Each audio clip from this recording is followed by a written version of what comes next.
Hello बच्चों, यहाँ पे प्रश्न दिया गया है। प्रश्न कह रहा है कि 10 अभाज्य संख्याओं में से 2 या 2 से अधिक लेकर बनी संख्याएं हैं। मतलब 10 अभाज्य संख्याओं में से 2 या 2 से अधिक संख्याएं लेकर कितनी बनी संख्याएं हैं वो हमें यहाँ पर प्रश्न में ज्ञात करना है। पहला ऑप्शन में कह रहा है 2 की घात 10, दूसरे में कह रहा है 2 की घात 10 माइनस का 1, तीसरे में कह रहा है 2 की घात 10 माइनस का 11 और चौथे में कह रहा है 2 की घात 10 माइनस का 10। ठीक, तो आइए इस प्रश्न के लिए मुख्य अवधारणा को यहाँ पर देख लेते हैं। तो इस प्रश्न से संबंधित जो मुख्य अवधारणा बनती है, मुख्य अवधारणा।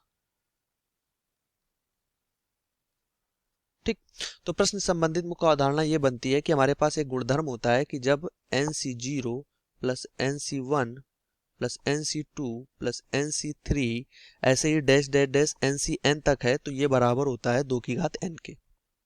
ठीक, और एक हम जानते हैं कि NCR जो होता है, यह सूत्र जो होता है वो होता है क्रम गुणित n बटे क्रम गुणित r और क्रम गुणित n माइनस r के।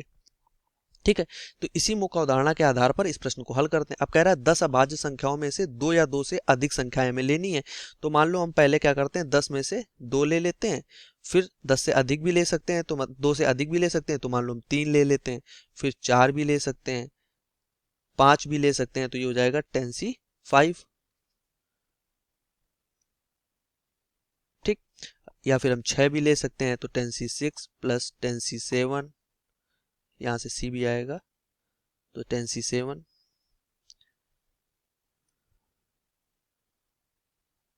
धन 10C8, 10C9 और 10C10।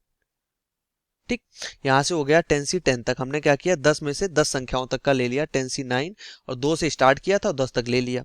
अब हमने जो सूत्र ऊपर देखा है वो हमारे पास NC0 से स्टार्ट हो रहा है।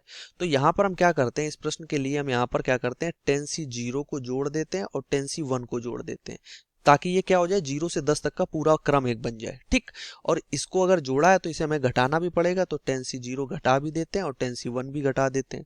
अब अगर यहाँ से यहाँ तक देखो आप, जहाँ तक हमने ब्रैकेट लगाया है, तो ये ब्रैकेट के अनुसार हम यहाँ पे 2 की पावर n वाला सूत्र लगा सकते हैं।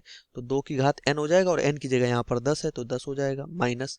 अब यहाँ पे 10C0 है, अगर हम 10C0 का मान ज्ञात करेंगे तो ये क्या आ जाएगा, ये आ जाएगा क्रम गुणित 10 बटे क्रम गुणित 0 और क्रम गुणित 10 माइनस 0। तो क्रम गुणित 0 का मान तो 1 हो जाएगा और 10 से ये 10 कैंसिल हो जाएगा तो ये 1 आ जाएगा। और अगर 10C1 का मान ज्ञात करते हैं तो ये आ जाएगा क्रम गुणित 10 और यहाँ से हो जाएगा 1 और ये हो जाएगा 10 माइनस 1, तो ये हो जाएगा 10 गुणे फैक्टोरियल के अंदर हो जाएगा n, 9 हो जाएगा क्योंकि 10 को हमने खोल दिया। और यहाँ पे ये क्रम गुणित 1 का मान तो 1 हो जाएगा और 10 माइनस 1 क्या हो जाएगा, यहाँ से क्रम गुणित 9, क्रम गुणित 9 से क्रम गुणित 9 काट देंगे तो यहाँ पे 10 बच जाएगा। तो ये हो गया हमारे पास -1 और माइनस का 10, तो ये आ जाएगा 2 की घात 10 माइनस का 11। तो यही हमारे इस प्रश्न का उत्तर हो जाएगा कि हमारे पास जो एक संख्या आएंगी वो 2 की घात 10 माइनस 11 आएंगी। तो ऑप्शन की अगर बात कर लें तो ऑप्शन नंबर हमारे पास सी यहाँ से सही हो जाएगा।